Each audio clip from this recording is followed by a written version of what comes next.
El contenido del siguiente programa es responsabilidad de sus realizadores.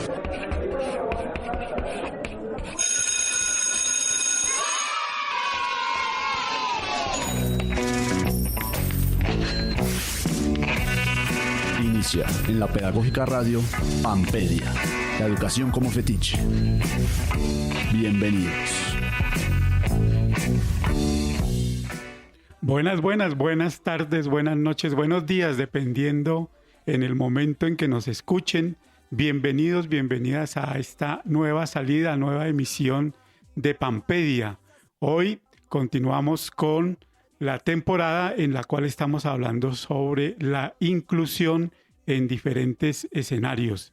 Más adelante les presentaré a nuestro invitado, quien tiene una experiencia muy valiosa, tanto en su vida como en la institución en la cual labora, para presentarnos en el programa del día de hoy. Bien, este programa es posible gracias a Mario Enríquez, que siempre nos acompaña en el máster, a Yolanda Barrantes y Luis Bautista, encargados de la producción sonora, a Duván Cárdenas en las comunicaciones y al profesor Alejandro Sepúlveda, quien es el director de la Pedagógica Radio.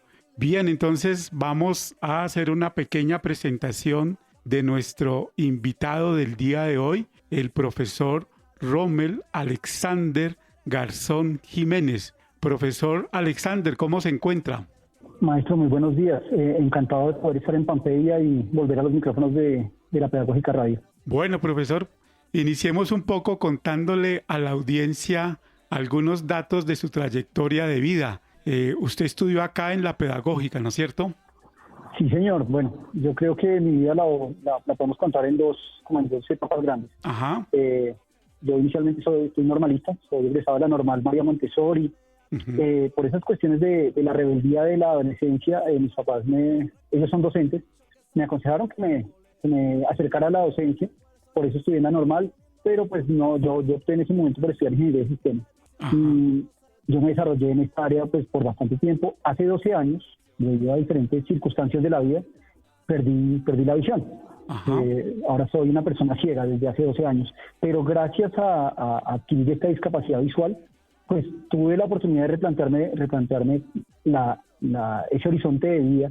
Entonces entré a hacer una licenciatura en Ciencias Sociales, como en medio de mi proceso de rehabilitación, la estaba haciendo virtual, pero dado todo el trabajo que estaba haciendo en ese tiempo con poblaciones que tenían la misma discapacidad que yo, que eran personas con discapacidad visual, pues me acerqué a la licenciatura en Educación Especial de la Pedagógica. Desde allí, pues, terminé mi licenciatura, tuve la oportunidad de realizar muchas actividades en la universidad, estar en el Centro de Investigación de Familia y Escuela. Desde allí iniciamos el programa de radio de Parentela Pedagógica, pues por eso me siento muy feliz de poder volver a la Pedagógica Radio. Y gracias a esto, pues a la licenciatura en Educación Especial tuve otros desarrollos. Soy magíster en Neuropsicología de Educación, actualmente estoy haciendo un doctorado en Educación y he podido trabajar con diferentes áreas de la discapacidad, tanto en políticas públicas en diferentes espacios, como el trabajo con personas con discapacidad visual. Y actualmente soy docente de apoyo pedagógico en un colegio de la Secretaría de Educación. Estoy acá en la localidad Rafael Uribe, en el Colegio Palermo Sur. Soy docente de apoyo pedagógico acá. Trabajamos con estudiantes con discapacidad intelectual y autismo principalmente. Bueno, muy bien, profesor Alexander. Vamos a hablar inicialmente de su propuesta de mirar la inclusión, especialmente como usted nos ha informado, para personas ciegas desde otras perspectivas. Ahí en internet se consiguen varias propuestas suyas en las cuales ha participado, en donde promueve una nueva mirada, una nueva forma de comprender la inclusión en personas que son invidentes. ¿Por qué no hablamos un poco de eso que usted ha desarrollado junto con otros compañeras y compañeras de trabajo? Claro que sí, maestro. Bueno, la idea es que tenemos que pensarnos, es muy diferente uno hablar de la teoría de la discapacidad y todo esto desde afuera, desde la barrera, y otra cosa es cuando uno puede hablar de esto desde la vivencia propia. Al enfrentarse uno con las barreras que conlleva el transitar en un mundo no diseñado para personas con discapacidad, pues puede uno tener estos acercamientos. Igual hay que tener en cuenta, de todas formas hay que tener en cuenta un contexto histórico que se ha dado en el desarrollo del concepto de discapacidad, como lo ha postulado por autores como Agustina Palacios. Ha habido un desarrollo desde la discapacidad transitado con el ser humano desde sus inicios. Y el hecho de pensar, o el concepto de discapacidad, yo creo que se ha desarrollado a la par del concepto de ser de persona a través del tiempo. Por eso pues tenemos por allá en un principio esas visiones, esa teoría de prescindencia, de excluir al diferente, de modelos eugenésicos, de modelos de eliminación, como se veía hace mucho tiempo en Grecia, que donde se eliminaba a todos aquellos que eran anormales o que eran diferentes. Y luego pasando por modelos donde a través de esa visión, tal vez de la religión, del cristianismo, del perdón, del pecado, entonces se veía la discapacidad asociada al pecado, bien fuera de la persona o de la familia, y por esto mismo se volvía un tabú o una vergüenza mostrar que la familia tuviera una persona con discapacidad. Y creo que en gran parte de la historia de la humanidad, esa fue la visión de la discapacidad. A partir de comienzos del siglo XX, cuando se dan las grandes guerras, y que pues estas personas que a raíz de la guerra presentaban algún tipo de problema que la guerra había generado sobre su cuerpo, generamos otra visión diferente, que es donde, bueno, ¿cómo hacemos que estas personas sean útiles para la sociedad? Entonces, pues ya podemos entrar en una discusión un poco más desde el punto de vista sociológico o económico, y la visión de ese cuerpo, de qué es la persona, desde un punto de vista productivista. Y bueno, ¿cómo hacemos que estas personas sean nuevamente hábiles? ¿Cómo las rehabilitamos para que sean útiles a la sociedad? Entonces llegamos a un modelo médico reparador, donde lo que se busca es que ese diferente, que ese otro, que muchas veces como que no encaja en ese modelo que tenemos para todos, en esa normalidad, entre comillas, ¿cómo hacemos que sea normal? Entonces empezamos desde el punto de vista médico a verlo como un paciente, entendiendo paciente como el que tiene que aguantar todo lo que le hacen, ¿no? Uh-huh. Entonces, desde allí, las personas con discapacidad se convierten en pacientes que están dispuestos a que les apliquen electrochoques si su forma de entender el mundo es diferente, o que les pongan ganchos y prótesis muchas veces que no son las más aptas, que los obliguen, en caso de, por ejemplo, haber perdido la capacidad de escuchar, obligarlos a que no, tiene que hablar como todo el mundo. Entonces, digamos, ¿cómo les enseñamos a hablar a las personas que no pueden escuchar? ¿Cómo hacemos para que las personas ciegas puedan escribir igual que todos los demás?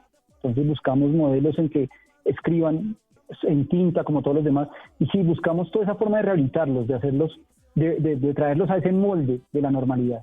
Uh-huh. Afortunadamente, a partir de los años 60 del siglo pasado, pues surge esa lucha por los derechos de algunos grupos, principalmente el feminismo fue algo que disparó muchísimo esta lucha por los derechos de no soy juzgado por mi cuerpo, lo cual fue tomado después por minorías étnicas, por personas de minorías raciales, donde, vengan, lo importante no es mi cuerpo, sino lo que yo puedo hacer, lo que yo hago con él, las capacidades que tengo, qué es lo que sí puedo hacer, no lo que no puedo hacer, o lo que me diferencia de ese estándar, como podríamos llamarlo desde una visión más de Bourdieu, de ese hombre perfecto que es el hombre blanco, mayor de edad y con posesiones, ¿sí?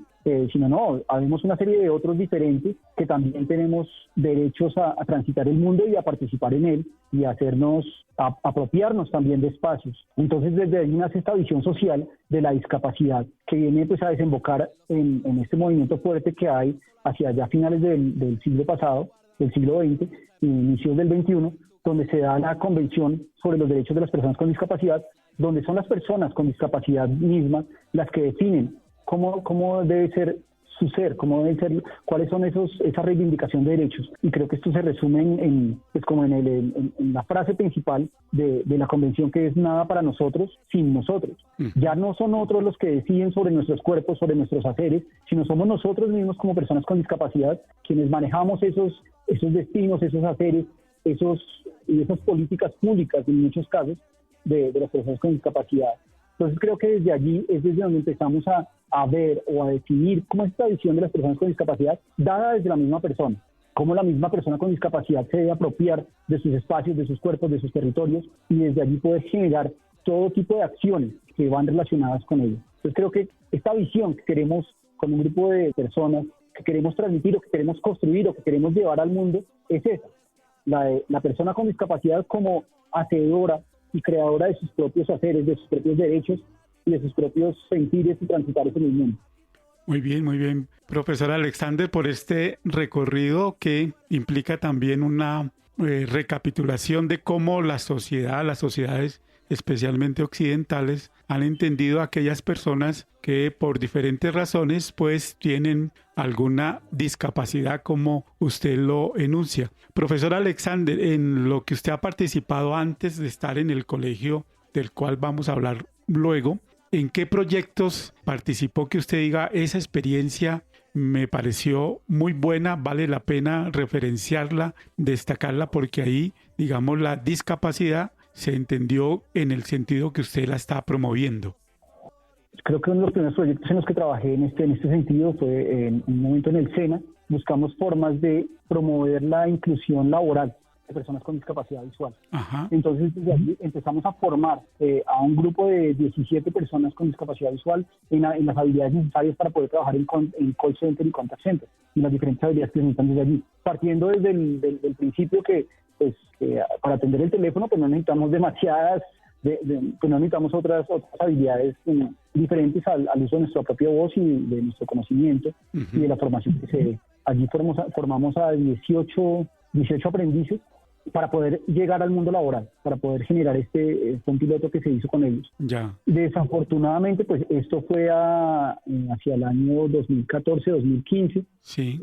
La visión que había en las empresas, pues no siempre era la más abierta en ese momento hacia la población con discapacidad. Y entonces había una serie de barreras, principalmente, y creo que la más fuerte y la que más afecta es la barrera actitudinal. El hecho de empezar a decir, bueno, es que en nuestra empresa no tenemos ascensores. No, tranquilo, no hay problema. La persona con discapacidad visual puede subir escaleras, no pasa nada. No, pero es que no tenemos baños especializados. No pasa nada. La persona con discapacidad visual puede usar el mismo baño. Entonces, desde ahí ve uno que empiezan a partir esas barreras. Pero bueno, el proyecto se pudo llevar a cabo. Logramos que contrataran casi a todas las personas que estaban en este proyecto con nosotros en SENA. Pero desafortunadamente al no encontrar tantas puertas que se abrieran para esta contratación, pues el proyecto no pudo tener continuidad como en el espacio, en el tiempo.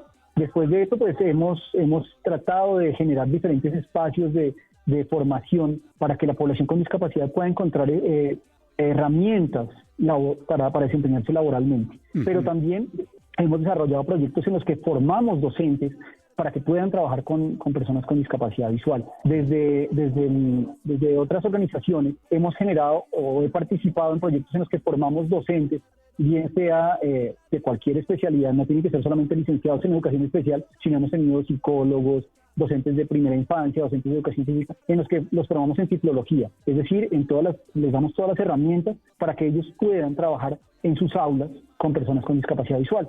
Allí yo soy quien dicta el área de ciclotecnología, que es el manejo de todas las tecnologías. ¿Cómo le enseñamos a una persona ciega o una persona con discapacidad visual a usar la tecnología? Sabemos que actualmente pues casi cualquier trabajo conlleva el uso de herramientas tecnológicas. Entonces es importante dentro de esta formación a las personas con discapacidad visual tener estas herramientas ciclotecnológicas, estas herramientas de uso de la tecnología. Entonces desde allí formábamos docentes, formábamos personas para que puedan enseñarles, les damos herramientas para que supieran enseñar este tipo de habilidades a personas con discapacidad visual. Otro proyecto muy importante, pues considero yo en que hace más poco estuvimos trabajando, cómo preparamos a personas con discapacidad visual para que sean capaces de evaluar que una página web realmente es accesible, validar la accesibilidad de una página web, ¿sí? La información actualmente se encuentra casi toda la información del mundo o de toda la información que tiene la humanidad, creo que está almacenada allí. Sí. Pero el problema es que no todas las páginas le dan el acceso a todas las poblaciones. Ajá. Entonces hay una serie de normas que establecen qué debe hacer una página para que pueda ser accesible. Ajá. Entonces es importante que las personas con discapacidad visual se vuelvan expertas en poder realizar ese tipo de evaluación de las páginas web. Tuvimos el gran agrado de que en medio de este proyecto pues yo pude realizar la evaluación y la certificación de la página de nuestra universidad pedagógica, que hasta hace un tiempo no era tan accesible y que en los últimos 3-4 años pues ha estado en ese camino de volverse accesible. Entonces logramos evaluarla, dar los tips para que se convirtiera en una página accesible y darle todo el asesoramiento a la universidad y a la biblioteca, que fueron las 2 páginas que en ese momento evaluamos y certificamos dentro de ese proceso. Ya. Y entonces estamos liderando ese proceso desde el hacer, desde el educar y desde el construir, realmente dejar capacidad instalada para que otros espacios se conviertan en accesibles. En este momento, el último proyecto que estamos como impulsando y que espero pronto poderlo empezar es formar personas con discapacidad visual y otras discapacidades en el manejo de una herramienta que desde mi punto de vista, como lo que va a generar un nuevo giro de tuerca en cuanto a la tecnología, que es todo lo que tiene que ver con herramientas de inteligencia artificial. Entonces estamos construyendo cursos y formaciones para enseñar a las personas con discapacidad visual a aprovechar la potencia de las herramientas de inteligencia artificial.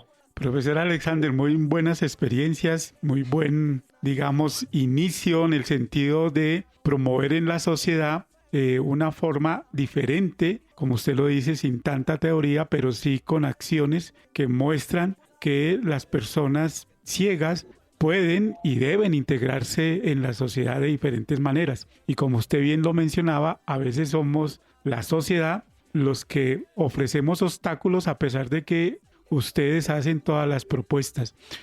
Hablemos un poco de lo de la página, como para que la audiencia nos comprenda qué se enseña para que una persona invidente, una persona ciega pueda validar una página web. Para que sea accesible para ella, como en el caso que usted menciona, la página de la Universidad Pedagógica Nacional. Claro que sí. Vale la pena iniciar porque existen unos principios.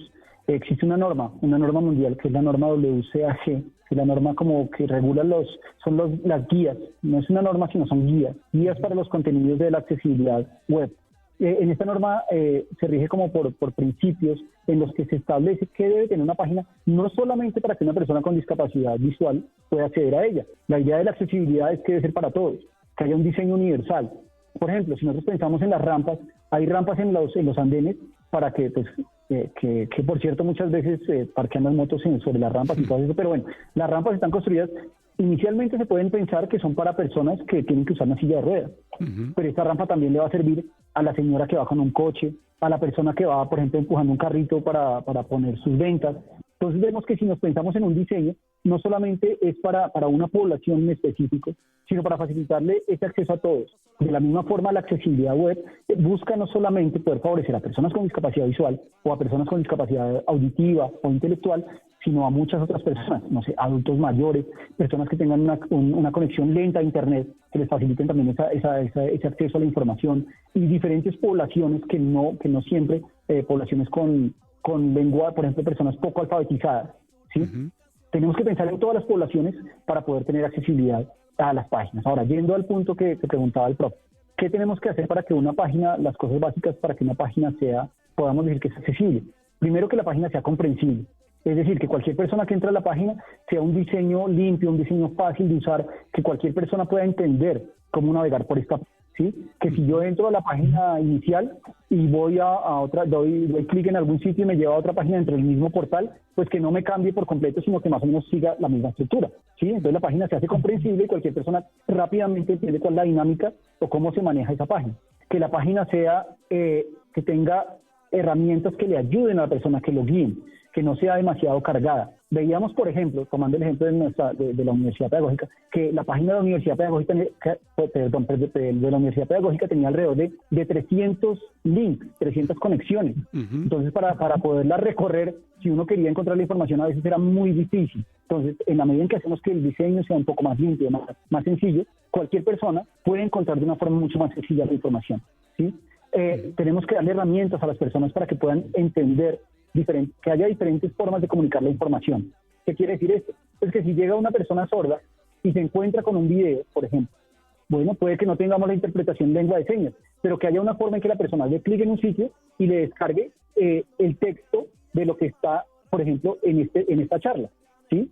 Si cualquier persona sorda quisiera escuchar la Pedagógica Radio, que pueda entrar, darle clic y que encuentre convertido en texto estos programas que están allí.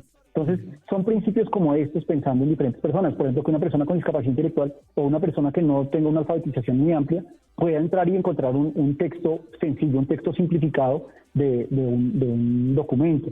O cosas tan sencillas como que en el solo diseño la página, por ejemplo, tenga un contraste adecuado. Sí, que no vayamos a poner, por ejemplo, el fondo, la letra verde sobre el fondo naranja, pues porque no va a ser útil para todos. Es más, para cualquier persona, así no tenga ninguna discapacidad, pues ya se va a poner un poco complejo. Entonces, que se cumplan esta serie de normas, son alrededor de 85 puntos que debemos chulear, que debemos puntear para poder decir que una página cumple la accesibilidad a un nivel, al nivel exigido por la normatividad tanto internacional como nacional. Bueno, muy bien.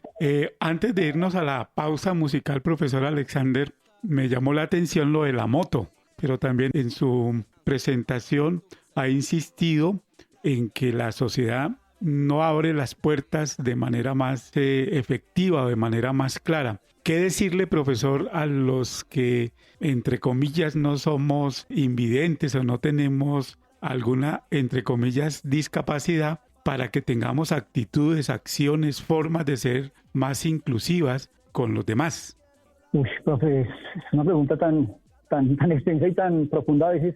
Yo creo que todo parte desde el pensarse en el otro y de darnos espacios como este, precisamente, como este que tenemos acá en la Pampedia, es hablar acerca de ese otro, pensarse en ese otro, tratar de entender cómo vive ese otro. No digamos que ponerse en los zapatos, porque si uno se pone los zapatos de otro, pues o le quedan grandes o le quedan pequeños o le tallan, pero es ese pensarnos ese otro cómo está, qué hace, por qué está esa rampa allí, por qué hay unas rayitas en el piso, ¿sí? Y por qué es importante que no le pongan, que sobre estas rayitas, que no sé para qué sean, pero pues alguna utilidad tendrán, no le vamos a poner allí un obstáculo, no vamos a parquear allí la moto, no vamos a poner el carrito de ventas, ¿sí? Pensarnos, bueno, el por qué y el para qué serán ciertas actitudes, pero profe, es que hay una cosa que tenemos que pensarnos. Muchas veces ni siquiera las personas que supuestamente son los que crean estas soluciones, los que deben generarlo, los ingenieros. Si usted se da cuenta, yo les hago una invitación para que cuando salgan de allí de la universidad bajen a la carrera 15. En la carrera 15, cuando la construyeron, le pusieron caminos podotáctiles, que son esas rayitas que están en el piso, que nos sirven las personas con discapacidad visual para podernos guiar y caminar como derechito y de una forma más rápida, de una forma más segura. Sí. Pero si usted se da cuenta, quienes la diseñaron pusieron estos caminitos tal vez sin saber, este camino podotáctil, y sobre la ruta hay postes, hay volardos, hay materas de árboles, entonces se pierde la utilidad y mire que entonces es allí donde tenemos que pensarnos que desde la política pública y desde aquellos que generan las políticas y las ejecutan, tenemos que empezar a pensarnos estas cosas. Por ejemplo, en la misma educación, por tratar de ser inclusivos, y si lo traemos a un punto que actualmente está en una discusión muy grande a nivel nacional y a nivel distrital, tenemos que, y creo que eso, bueno, lo quería mencionar más adelante, pero pues valga la pena ahora, pensarnos en que, bueno, las escuelas tienen que ser inclusivas, las escuelas tienen que recibir a todos los niños en el aula convencional, pero todos los niños sí pueden pasar por la escuela convencional, absolutamente todas las personas tienen la forma de pasar por allí. No, vamos a cerrar las aulas especializadas, que son unas aulas que existen donde van personas que tal vez tienen algunas condiciones que les dificulta mucho ir al aula convencional, y para quienes el aula convencional se puede convertir en sí misma en una barrera. Cuando tenemos aulas con 40 niños, incluyendo dos chicos con discapacidad, otros 3 con trastornos, y etcétera, etcétera. Yeah. Bueno, ¿será que este espacio es el más adecuado para una persona que no puede movilizarse, por ejemplo, que no tiene procesos comunicativos?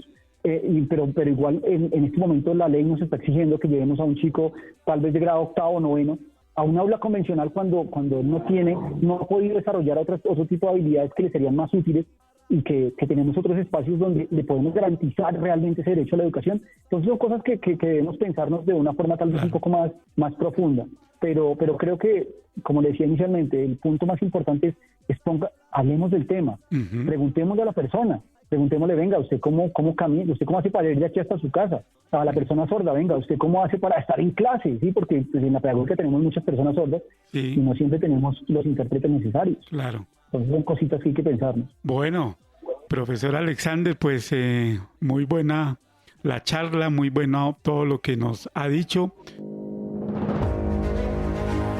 La Pedagógica Radio, una década tejiendo voces, construyendo saberes.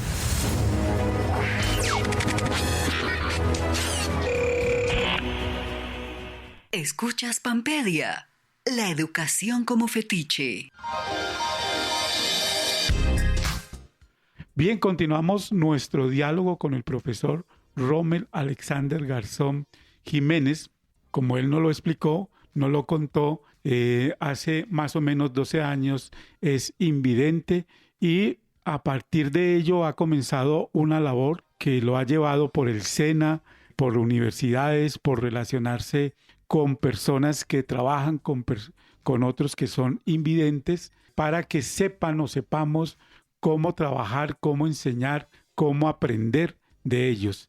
Ahora vamos a hablar, profesor Alexander, de lo que usted está haciendo en el colegio Palermo, con Educación Inclusiva, que es un proyecto también muy destacado. Entonces hablemos de lo que se hace en el colegio y luego nos apunta algunas cosas de lo que terminaba diciendo sobre lo que está pidiendo hoy día la ley, que antes se tenían aulas como inclusivas, si se pueden llamar así, y ahora quiere sacarse a estos estudiantes y meterlos en aulas donde van a estar rodeados de personas que andan por otros lados o que tienen otros intereses. Profesor Alexander, entonces hablemos de lo que se hace en el colegio Palermo. Claro que sí, profe. Bueno, muchas gracias. Acá en el colegio estamos desarrollando un trabajo como orientado a lo que hablábamos, a esa inclusión, pero desde unos procesos reales de inclusión. No es traer al aula a los estudiantes con discapacidad solo por traerlos, sino es brindarles esas herramientas, esos desarrollos que ellos puedan desarrollar sus habilidades sociales, sus habilidades académicas, etcétera, etcétera, todo su conjunto de habilidades desde el compartir en un aula convencional. ¿A qué nos referimos con esto de realizar procesos de inclusión real? Si miramos atado a los procesos a los modelos de discapacidad, había también unos modelos pedagógicos. Entonces vemos como antes las personas con discapacidad o bien estaban excluidas por completo de la parte educativa o estaban en esas aulas paranormales o en esos sitios de cuidado de personas con cualquier tipo de discapacidad, donde reunían a todas las personas sin importar su condición, pues para tratar de darle algunas herramientas para su vida, para que aprendieran a hacer algunas cosas. Hasta hace muy poco, inclusive acá en Colombia, había sitios donde las personas ciegas les enseñaban, o sea, su proyecto de vida era que les enseñaban a hacer traperos y escobas, y eso era todo lo que se les podía enseñar, ¿sí? Porque se consideraba, personas con discapacidad visual, pero con otro tipo de discapacidades, pues porque se consideraba que era lo único que podían aprender, y para lo único que podían ser como útiles estas personas dentro de este modelo de esta visión de la discapacidad. Más adelante vemos cómo vamos transitando desde la pedagogía hacia modelos un poco más integracionistas. Entonces, allí lo que hacemos es, bueno, vamos a traer a esos otros al aula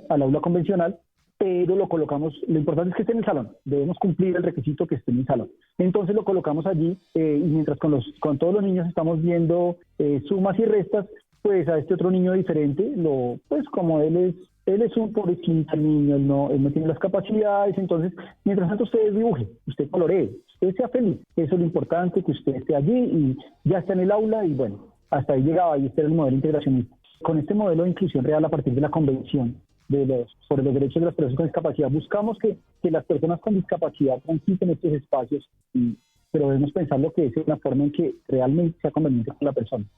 En Colombia, el decreto 1421 nos reglamenta la educación inclusiva, nos llama a que las personas con discapacidad deben estar en espacios con sus pares etarios, porque ¿qué era lo que pasaba en otros momentos? Teníamos el niño, el joven de 11 años, que estaba en un proceso de adquisición de la lectoescritura, de adquisición de las habilidades básicas matemáticas.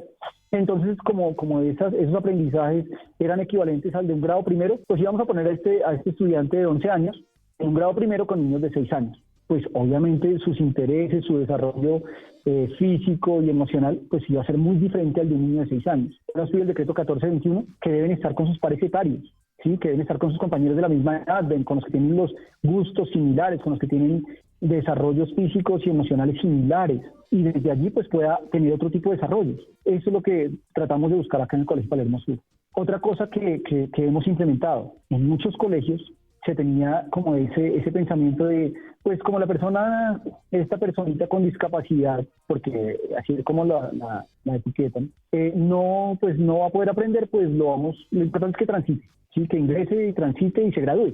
Bueno, pero vemos que una persona con todas las capacidades en esa forma de educar, lo llevamos hasta el grado 11, pero transitó la escuela y nunca aprendió nada. ¿Qué es lo que buscamos nosotros en estos modelos reales de inclusión?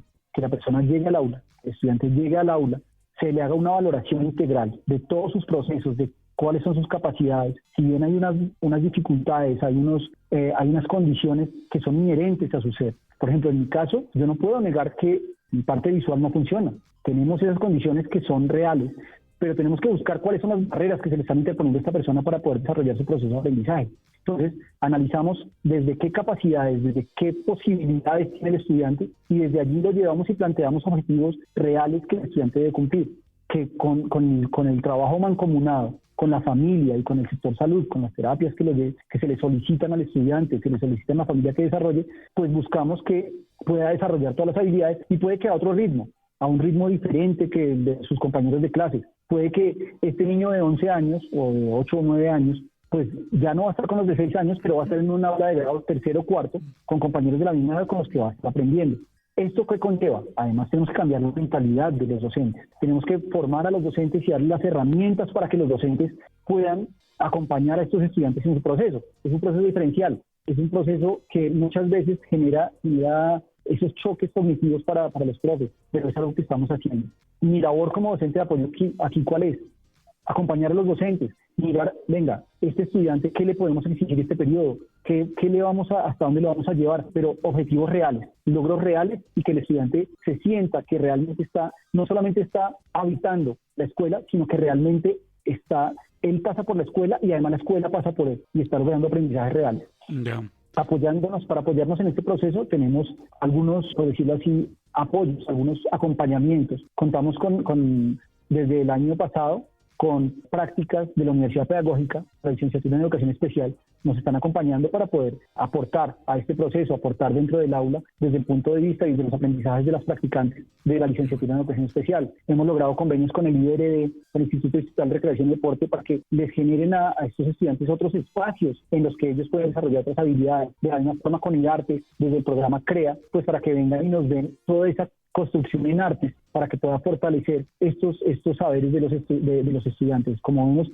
es un aprendizaje holístico, tratar de darles todas las herramientas que potencialicen todas las habilidades que ellos puedan tener y desde allí puedan generar otros haceres desde la escuela. Qué bueno eso, profesor Alexander. Lastimosamente, como usted ya tiene experiencia en la radio, se nos acabó el tiempo. De pronto, profesor Alexander, si usted lo conviene, lo invitamos a otro programa para que nos termine de contar lo que hacen en el colegio y profundizar un poco más en esta experiencia. Bueno, profesor Alexander, pues muy agradecido, muy formativa la charla, cosas que son importantes que la sociedad y el mundo pedagógico y académico sepan. Un saludo, muchas gracias, un saludo a la profesora Yalé Herreño que nos sirvió de contacto para que usted estuviera hoy día acá.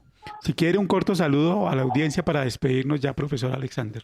Bueno, muchísimas gracias nuevamente a la Pedagógica Radio por permitirme estar acá de nuevo, a usted, profesor, por la invitación. Gracias por tenerme acá. Completamente encantado y siempre dispuesto a hablar de estos temas. Y como lo decíamos en algún momento, lo importante es empezar a visibilizar. Una forma de incluir es hablar con la persona, visibilizarla y visibilizar sus experiencias y abrir espacios para que estas experiencias se hagan comunes y podamos potencializarlas y multiplicarlas. Muchísimas gracias por la invitación. Muchas gracias. Saludos a la audiencia de Pampedia. Nos vemos en nuestra próxima emisión.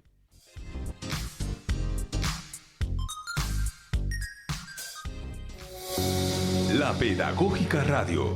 10 años tejiendo voces, construyendo saberes.